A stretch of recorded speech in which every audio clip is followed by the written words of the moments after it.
है सर, ये इसमें तो कोई दो राय नहीं कि पावर स्टॉक्स अभी भी काफ़ी ड्यू हैं, शायद तेज़ी और दिखा सकते हैं। पिछला साल बहुत ही शानदार था और ये पॉलिसी बेस्ड है, आपको भी पता है। अगर सरकार रिपीट कर जाती है तो फिर पॉलिसी जो एक कॉन्टिन्यूटी इफेक्ट होता है वो ज़रूर आता है। सर आरईसी पीएफसी को अभी और कितना देखा जा सकता है ऊपर, ये कहीं तो जस्टिफाई करेंगे ना वैल्यूएशन। आप इसका साल का चार्ट दिखाना, प्रोड्यूसर साहब, अविनाश सर जब बोल रहे होंगे आप इसका ईयरली रिटर्न दिखाना आरएसी और पीएफसी का। अविनाश सर बताइए सर कहां तक जा सकते हैं और क्या जस्टिफिकेशन है वैल्यूएशन का। देखिए पहली बात तो डिम्पी, आरएसी के जो नतीजे आ गए मेरे ख्याल से उम्मीद से बहुत बेहतर आ गए।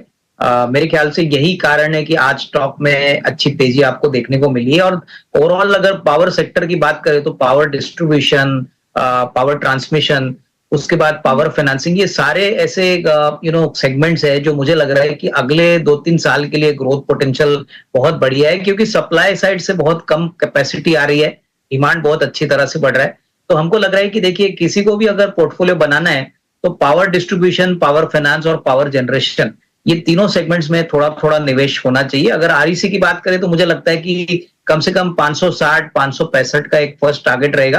पीएफसी भी मुझे लगता है कि अच्छी खासी बढ़त यहाँ पे पॉसिबल लग रही है, क्योंकि पावर फाइनेंस कॉर्पोरेशन का जो फंडिंग का जो बिजनेस है वो बहुत तेजी से चल रहा है। अगले 2-3 साल के लिए एक बहुत बढ़िया पोटेंशियल आने वाला है। प्लस अगर नई गवर्नमेंट आती है इलेक्शन के बाद तो बजट में पावर जनरेशन को लेके और पावर इंफ्रास्ट्रक्चर को लेके बहुत बड़े अनाउंसमेंट्स आने की उम्मीद है।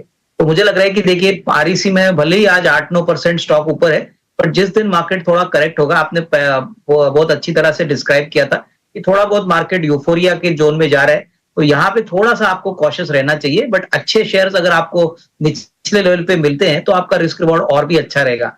देखिए नॉर्मली जब मार्केट 52 वीक हाई लगाता है तभी आपको थोड़ा सा कॉशियस होना बहुत इंपॉर्टेंट होता है, क्योंकि हमको पता नहीं है कि आने वाले महीने में, मई के महीने में इलेक्शंस बहुत पूरी तरह से हेक्टिक होंगे, क्या नतीजा आएगा, किस प्रकार के ट्रेंड्स आएंगे।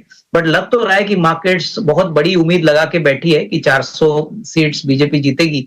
अगर यहाँ पे थोड़ा बहुत 19-20 होता है तो मेरे ख्याल से हो सकता है कि आपको एक मॉडरेट करेक्शन भी देखने को मिले। तो ये आपको कंप्लीटली राइट ऑफ नहीं करना चाहिए। हालांकि हमको लग रहा है कि डेफिनेटली नतीजे जो आएंगे वो more or less I think in line with market expectation रहेंगे, लेकिन इलेक्शन में हम कुछ कह नहीं सकते। तो स्टॉक स्पेसिफिक रवैया ले लीजिए और थोड़ा सा मेरे ख्याल से मार्जिन ऑफ सेफ्टी रखिए। जब भी आप कोई भी स्टॉक खरीदते हो तभी उसमें मार्जिन ऑफ सेफ्टी होना बहुत जरूरी है। तो आरईसी में करंट लेवल पे वही खरीदे जिनको 1.5-2 साल का टाइम फ्रेम रखना है, अदरवाइज थोड़ा सा करेक्शन के बाद इसको खरीदे तो मेरे ख्याल से ज्यादा रिस्क रिवॉर्ड।